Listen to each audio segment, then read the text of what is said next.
që keni publikuar së fundi në Universitetin e Prishtinës, do t'i kushtojmë pak rëndësi Universitetit të Prishtinës. Pash e keni publikuar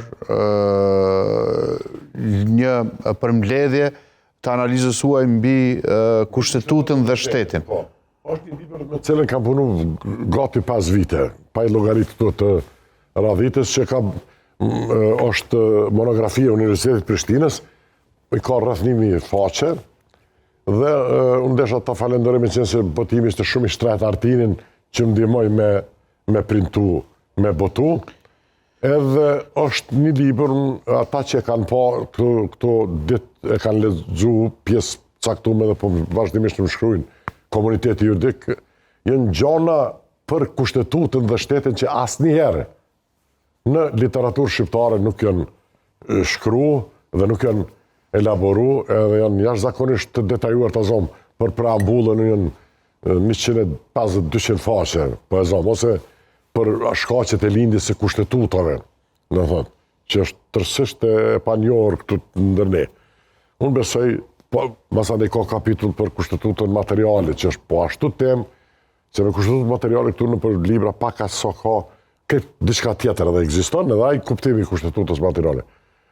Kështu që këto edhe ka indeksin e landës në fund që kush don me lexu me pjesë caktuar mund se gjithmonë ajo është mrekullia e librit që se kur ka vëllim të madh. Dhe unë besoj që është një kontribut shumë i mirë në këtë drejtim në çështjet kushtetuese dhe shtetërore që hyn punë kujt do qoftë, jo vetëm juristit. Kam provu sa më shumë me shkruaj me një gjuhë ma të kapshme edhe për politologën të azom, edhe për gjuhëtarin, edhe për inxhinierin, edhe për këndo qoftë, edhe unë besoj që përfitojnë kush do qoftë që me që veçanërisht njerë që hasin, do të thotë, problemet e kushtetutës dhe të ligjit. Nuk do të kemi shumë kohë të shohemi, por ka disa zhvillime brenda UP-s, sërish. Ka një lloj betejë atje akademike. Ju nuk po synoni të ktheheni rektor, apo jo? Jo, kam qenë herë rektor. Jo, se kam ndërmend bile. Se kam përshtypjen që kështu përjetoheni nga...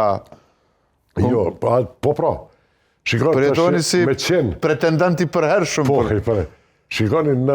Ose rrezik i përhershëm për të kryer. Rrezik i përhershëm, ashtu është. Do thotë, shikoni njerëzit kur smunën me të mujt, me nivel, kjo është standard i Bizantit, të thonë, ata që e njën historinë e Bizantit e dinë, ata kanë pas shëmtimin standard për me i bo krejtë si vetën, do thotë, kush ka dollë pak prej në i perando që ka qenë ose prins, pak si ma jeshëm, i kanë shëmtu, kështu që këtu kur shmujnë mënyrë morale, intelektuale, me të eliminu, atëre po mënyra mundon me bo në për mënyra administrative, mënyrat ndryshme do thotë në shkomca, por ajo më ka pa thonë ambasadore amerikane Jacobson, para se me shku, thash që me thash akuzë, thash kam lidhe me këto sene që po më akuzujnë, tha qëre, tha Nietzsche, tha e din, tha që ka thonë, po thash e di, thash what doesn't kill you, thash makes you stronger, thash unë e besë, edhe kështu më ka ndodhë, do thotë,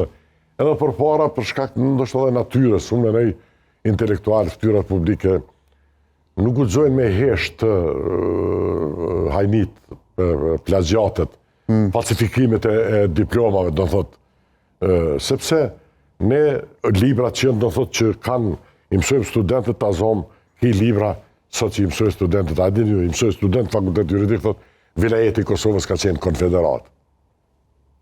Kjo e këti, për shumë, është krim e mësuti, sepse ai kur del, mas pare ka problem me ja përkthy, tash me ja përkthy tjetërit, që jetë ju thonë në gjuhë, mu më ka ndodhë në një konferencë, nuk du mi përmenë me emën, kanë përkthy që ishte shumë i mirë, mu ka dash me ndërhy, 4-5 vetë kemë qenë, gjithë janë gjallë, po flasë për një zëvteku, po s'du t'jau zamrët, e përmenë të konferencën e Bujarit si fundament shtetit, ja përkthen taj, perfekt ja përkthen taj përkthysi. Si fundament i shtetit... Po, Kosovës. Kosovës, konferenca Bujanit? Po, i thash, o, ti, thash, këti, unë në për i flasë këti tjetërit anglisht. Thash, ti më së bo marak, thash, se ti e ty për këty perfekt, thash. Thash, po, këtë koncept, thash, nuk e kanë, është problem këta, ishin historianë kështu me renome. Edhe ja përktheva një divulgative kështu, ja, si edhe, tha po, tha, këto i mora si shembuj dy, Qartë. shumë çka që unë menoj që është helm për fëmijët tanë. Faleminderit shumë profesor Hasani, kënaqësi gjithmonë t'ju kem edhe të bëjmë bashkëbisedojmë, besoj kemi folur për disa tema. Profesori i drejtës ndërkombëtare, kryetari i gjykatës kushtetuese Enver Hasani ishte këtë të premtë.